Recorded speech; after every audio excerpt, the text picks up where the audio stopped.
Welcome to 21st Sports Recap and Reaction for the Cincinnati Bengals at the Denver Broncos in their Week 16 matchup played December 28th, 2015, as these two teams went at it on Monday Night Football with playoff implications on the line as they were fighting for a first-round bye, and Denver was fighting to clinch a playoff spot as the Chiefs had already clinched the playoff spots, but the Broncos, even though they had a half-game better record coming into the game, they still had not clinched a playoff spot as the Chiefs had the tiebreaker, and the Bengals, of course, had already clinched the North, but they were looking to clinch a first-round bye with a victory here, and both teams still fighting to try to take that number one spot away from the Patriots in the AFC for home field advantage. But we're going to go over every possession and the stats and give our breakdown and analysis for what was a really good game. And to start things off, the Bengals would score on their first possession. They came out hot right out the gates. They started on their own 20 after a touchback on the kickoff, and they would get into Denver territory. And they got faced with a 3rd and 3 when they were at the Denver 31, but McCarron continued to have a pretty good drive. He hit Marvin Jones for a 10-yard reception to keep the drive alive as they now had a first down at the 21. Then on 2nd and 10, Jeremy Hill ran 14 yards for a first down at the 7 as they were now inside the red zone. Then on 3rd and goal from the 5, AJ goes to AJ, McCarron to Green for the 5-yard touchdown. McNugent adds the extra point, and it was 7-0 Bengals over the Broncos. And this was at the midway point in the first quarter as the Bengals had eaten up 7.5 minutes of game clock with this opening drive. So now the Broncos would take over after the kickoff on their own 25, and they would bring the ball into Cincinnati territory, but on 2nd and 10, Carlos Dunlap would sack Brock Osweiler and bring them back into Denver territory. That was 2nd and 10 from the 46, and that set up 3rd and 19 from the 45, and an incomplete pass would bring out the punting unit. So after 7 plays on the first possession for Denver, they would punt the ball back to Cincinnati. So now Cincinnati would get the ball on their own 10. The Broncos did a good job on special teams, backing them up against their own end zone, but that would not stop the Bengals as they started driving. They were actually faced with a 3rd and 4 from their own 16, and McCarron went to Giovanni Bernard, who picked up 8 yards and a first down at the 24. They picked up another first down, and then they brought the first quarter to a close near midfield, and they opened up the second quarter with a 3rd and 3 on their own 47. McCarron went to Jones. He picked up 15, and it was now a first down in Denver territory at the 38. They would be faced with a 3rd and 5 at the Denver 33. McCarron would scramble 6 yards for the first down and a defensive holding call against the Broncos as well, and now it was a first down at the 22. McCarron went to A.J. Green. He picked up 12, and it was a first down in the red zone at the 10. Then on 2nd and goal from the 6, Mohamed Sanu runs it in on a wildcat formation. Sanu took the direct snap, and he runs it in on the left side for the 6-yard touchdown. Mike Nugent hit the extra point, and it was now 14-0 Bengals over the Broncos. So the Bengals score on their first 2 possessions of this game to take a 14-0 lead over Denver. So a very impressive start to the game by Cincinnati, as they were definitely following that game script pretty well. And the Broncos would then go 3 and out on their next possession as they would punt for the second consecutive possession. And now the Bengals would take over on their own 38 after the punt, and they would bring the ball into Denver territory, but their drive would stall at the 27, and out would come Nugent to attempt a 45-yard field goal, but it was no good, and so it remained 14-0. The Broncos would take over on their own 35 after the missed field goal with about 2.5 minutes left in the first half. And on 2nd and 1 from the 44, Brock Osweiler went to Emmanuel Sanders for a 35-yard reception. That brought the game to the 2-minute warning, and it made it a first down in Cincinnati territory at the 21, right on the edge of the red zone. Osweiler then went to Hillman for a 14-yard reception that made it a 1st and goal on the 7. and they would not be able to get into the end zone as the Bengals came up big time with their red zone defense. Osweiler was sacked on second down by Carlos Dunlap as he recorded another sack, and then on 3rd and goal from the 13, Osweiler went to Thomas. He picked up 8, but that would make it 4th and goal on the 5, and out came McManus to attempt a 23-yard field goal. It was up. It was good. That put the Broncos' first points on the scoreboard with less than half a minute left before halftime, as it was now Cincinnati 14, Denver 3. So the Bengals would bring the first half to a close as A.J. McCarron took a knee after they got the ball on the kickoff. So the Broncos would open up the second half. They would get the ball first, and they would start out with it on their own 19. They were faced with a 3rd and 3 from their 26, and Osweiler went to Norwood. He picked up 6 yards and a first down at the 32. Then on 2nd and 3 from the 39, Osweiler went back to Norwood. This time he picked up 14 yards and a first down in Cincinnati territory at midfield at the 47. And on 2nd and 2 from the 39, C.J. Anderson picked up 8 yards on the ground to make it a 1st and 10 at the 31. Brock Osweiler then went to Emmanuel Sanders. He picked up 16 yards and a first down in the red zone at the 15. Then on 3rd and 3 from the Cincinnati 8, Brock Osweiler hits Emmanuel Sanders for the 8-yard touchdown. McManus adds the extra point, and it was now a 4-point game with the score Cincinnati 4, Denver 10.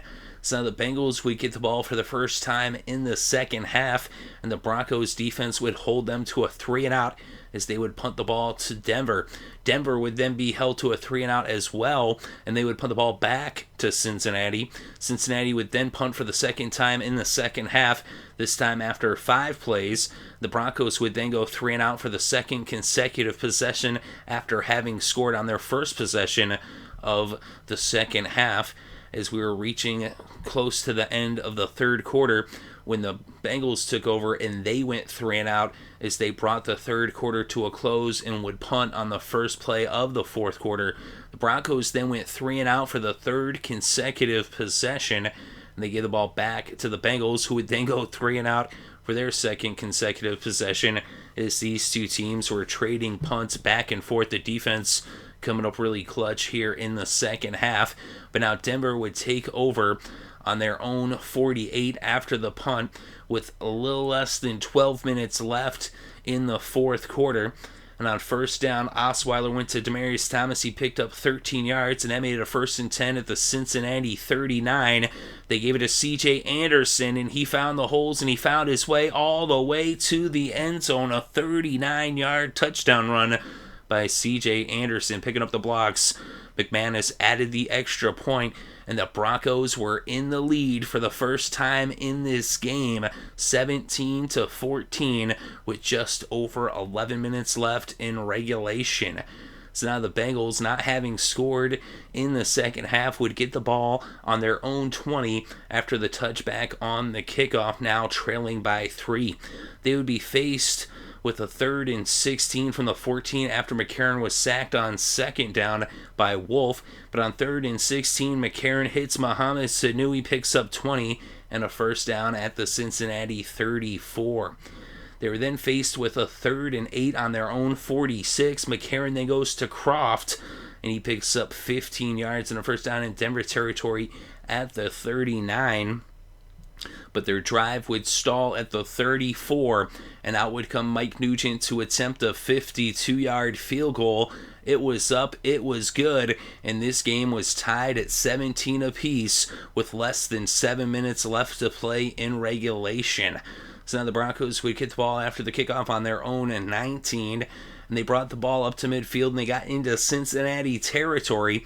But on 1st and 10 from the 32, C.J. Anderson gets hit by Johnson. He forces the fumble, and Reggie Nelson recovers. So now the Broncos, after having fumbled the ball, they would give it to Cincinnati at their own 26, the Cincinnati 26, as the Bengals now look to have momentum on their side. And on 3rd and 4 from the 32, McCarron went to Burkhead. He picked up 8 yards and a first down at the 40. But on 2nd and 11 from the 39, Walker sacks McCarron, And that brings us to the 2-minute warning, and that sets up a 3rd and 20 at the Cincinnati 30. McCarron would go to Croft. He picked up 14, but it wasn't enough for the first down, and so the Bengals would end up punting the ball after 6 plays on this possession. And this is on the other side of the 2-minute warning, 2 plays after the 2-minute warning. So now the Broncos would take over after the punt, a touchback on the punt, as the Broncos would start their drive on the 20. And they picked up a first down with a pass to Owen Daniels from Osweiler, a 16-yard reception. Osweiler went back to Daniels. He picked up 26 yards, and now it was a first down in Cincinnati territory at the 38. Then on 2nd and 10 from the 38, Osweiler went to Fowler. He picked up 13 yards and a first down at the Cincinnati 25. The Bengals used their final timeout. And then on 2nd and 9, Osweiler ends up losing a couple yards as he sets up for the field goal. And now McManus would attempt a 45-yard field goal with just seconds on the clock. And McManus goes to kick the game winner, but it's no good. He hooks it left. It was such a bad kick. It looked like it was blocked, but it wasn't blocked. Nobody got a hand on it. Time expired, and we were headed to overtime. So the Broncos would get the ball first in overtime. They would start off with it on their own 20 after the touchback on the kickoff. And a couple of incomplete passes would bring up 3rd and 10 from the 20. And Osweiler goes back to Owen Daniels, his new favorite target. He picks up 12 yards in the first down at the 32. Then on 2nd and 9 from the 33, Osweiler goes to Green. He picks up 8 yards, and an unnecessary roughness call against the Bengals would make it a first down in Cincinnati territory at the 44 for Denver. Hillman then ran for 7 yards to make it 2nd and 3. An incomplete pass brought up 3rd down. Osweiler then went to DeMarcus Thomas. He made the catch, and it was a 5-yard reception to make it a first down at the 32. An incomplete pass would bring up 2nd down. Osweiler goes back to Thomas. He picks up 12 and a first down at the edge of the red zone at the Cincinnati 20. Then on 2nd and 9, an incomplete pass would bring up 3rd and 9. Another incomplete pass, and out came Brandon McManus to attempt a 37-yard field goal from the 19 on 4th and 9, and it was good. And now the Broncos were in the lead by 3 after the first possession of overtime, and with the field goal, the game would continue, of course. If they had a touchdown, that would have been the walk-off, but with the field goal, the Bengals would have a chance. And if the Bengals could score a field goal of their own, this game would keep going. If they get a touchdown, they would win, and if they did not score, it would be over. So that was the situation as the Bengals would take over on their own 33 after the kickoff. McCarron on the first play threw an incomplete pass. They went to review the pass. It was questionable because his arm got hit as he was going forward. Von Miller hit his arm, and it was a matter of, was it a fumble or was it an incomplete pass? And actually, Kubiak had called a timeout to give the refs a chance to review it because there's no challenges in overtime. But by calling the timeout and not letting the Bengals go ahead with the next play, that slowed things down enough for New York and for the refs to take a look at it, as they say. And they actually did go ahead and review it, but upon further review, the ruling on the field stand, there was not enough evidence to overturn the call. It was very close, about as close as could be. It's one of the tougher calls in football to make. But either way, it was an incomplete pass, and so that set up 2nd and 10. And on 2nd and 10, this time it is a fumble, as the snap ends up getting by McCarron. He wasn't quite paying attention. There was miscommunication. The ball goes by A.J. McCarron, and DeMarcus Ware jumps on it. And the Broncos recover the fumble, and they win the game 20-17 in overtime as their defense comes up with a huge play on the final play of the game. And that was after having only allowed 3 points in the second half to the Bengals, as they really came up big down the stretch for Denver. Of course, also the offense as well is Brock Osweiler leading the Broncos to the comeback victory. Of course, a couple field goals by McManus as he also hit that game winner in overtime. And the Bengals, they jumped out to that early lead. They scored on their first 2 possessions. Those were the only times they'd make it to the end zone. as they led 14-0, but from there on out, the Broncos outscored them 20-3, including overtime. And Denver is now 11-4 with the victory, 5-2 at home. They'll be finishing up at home against the Chargers. And the Bengals now 6-2 on the road. They're also 11-4, but of course the Broncos with this victory have the tiebreaker. So now Denver is, for the moment, the number 2 seed in the AFC as they clinch a playoff berth with this victory. Of course, they still might not win the West. Who knows? I'm just saying anything can happen. But this is definitely a huge step towards them taking the West. And if they can win at home against the Chargers, they will win the West. But of course, if they lose and the Chiefs win, then the Chiefs could still win the West. The Bengals have won the North, and they still could have a first-round bye, but this hurts them. This hurts their cause big time because now they have to win their game next week, and they need the Broncos to lose for them to get back into the top 2 seeds to be, have that first-round bye. Especially that hurts the Bengals, being that Andy Dalton, from the word on the streets, is that he's not going to be available until the divisional round of the playoffs from the looks of it. So this really hurts Cincinnati, that they're now falling down into the 3rd seed, and that excludes them from that first round bye.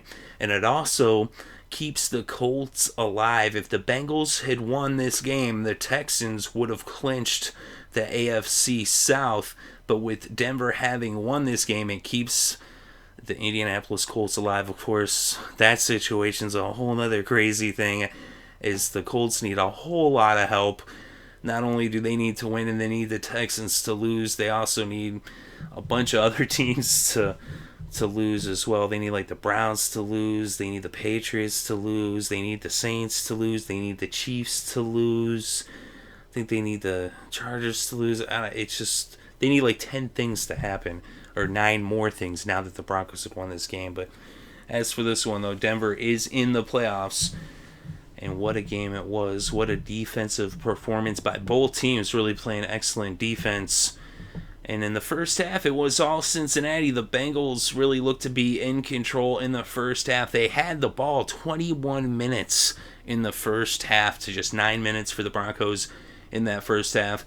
But then the Broncos scoring on that first possession of the second half made it a 4-point game. And that's the thing, after how much the Bengals had dominated that first half, for it to be a 4-point game after that first possession in the second half was not a good sign for Cincinnati. And they were never able to make it back into the end zone after they scored that touchdown. And that was with almost 11 minutes left in the first half. So they scored that second touchdown, like I said, on their second possession of the game. And that was less than 5 minutes into the second quarter. But then they just could not move the ball after that. They were doing a good job at first, as you could see, they did a good job coaching up McCarron, and they were sticking to the script. But Denver's defense shut them down from there. They made the halftime adjustments, and they got things moving themselves on the offensive end. And they started getting that ground game going, and C.J. Anderson, he came out with that big run to give the Broncos their first lead of the game with just over 11 minutes left. And then, of course, the Bengals rallied to tie it up. But in overtime, Denver handles business first with that field goal on the offensive side, as the Bengals did come up with the stop to stop them from scoring that touchdown. But then the Denver defense comes up huge. And it's one of those things where it was interesting with that call where they said it wasn't a fumble, it was an incomplete pass, and then on the very next play you have a fumble. It's almost like the football gods said it right. Although it was questionable whether it was a fumble or an incomplete pass. Either way, it didn't matter in the end, because on the very next play, you see that botched snap as McCarron just was looking the other way. The ball goes by him, and DeMarcus Ware jumps on it, and the Broncos take this game. But what a game it was. It definitely was entertaining for sure. It was a playoff preview, as we could end up seeing these teams go at it again in January. It is possible they're both going to be in the postseason. But as for this game, Brock Osweiler was 27 of 39, 299 passing yards, and a passing touchdown.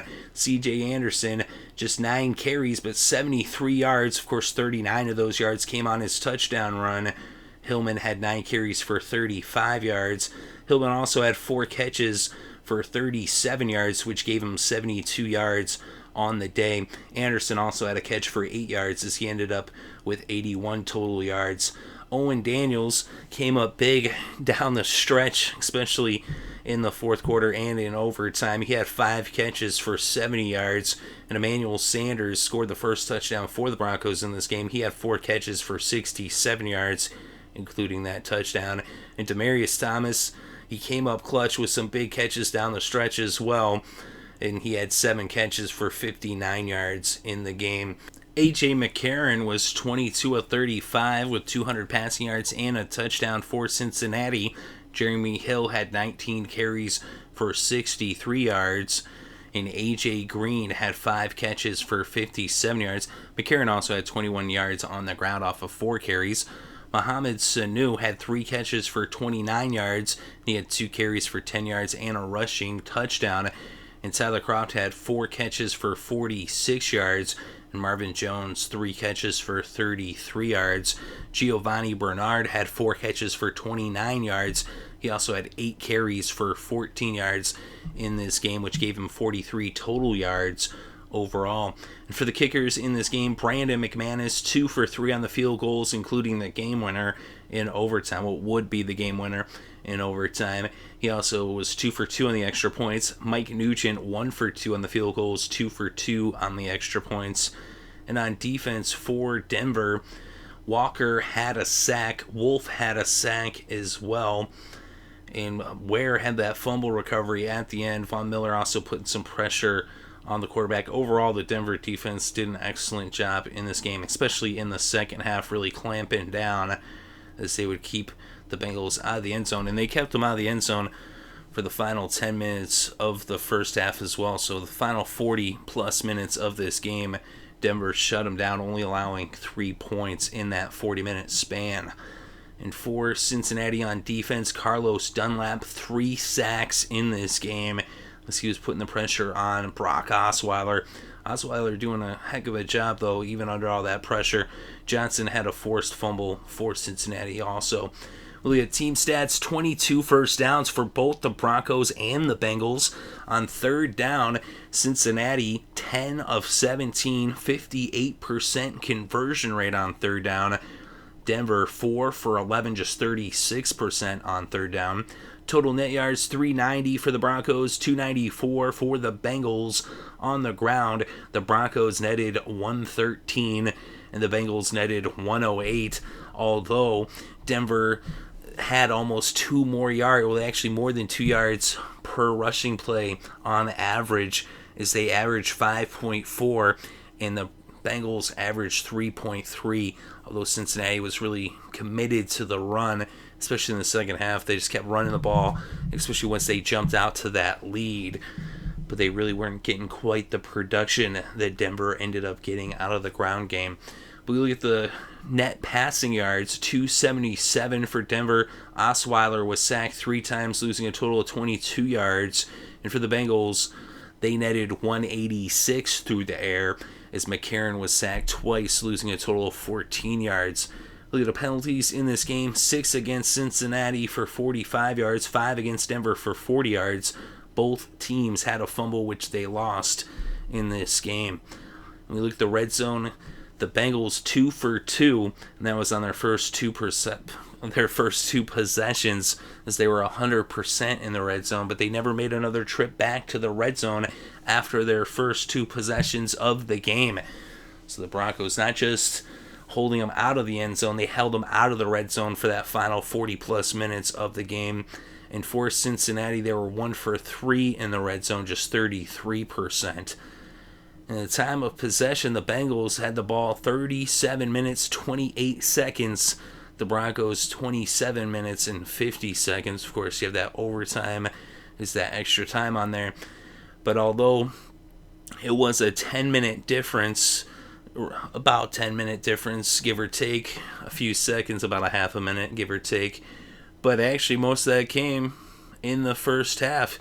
In the second half, the Broncos were able to win the battle of possession in that half. Is in the first half, the Bengals had the ball for 21 minutes, and then they end up with just 37 and a half minutes of possession overall, as they end up with just 16 and a half minutes with the ball, including overtime, although they didn't have it for long in overtime. They only had 2 plays in overtime before, and that fumble happened on the second play, and that first play was an incomplete pass.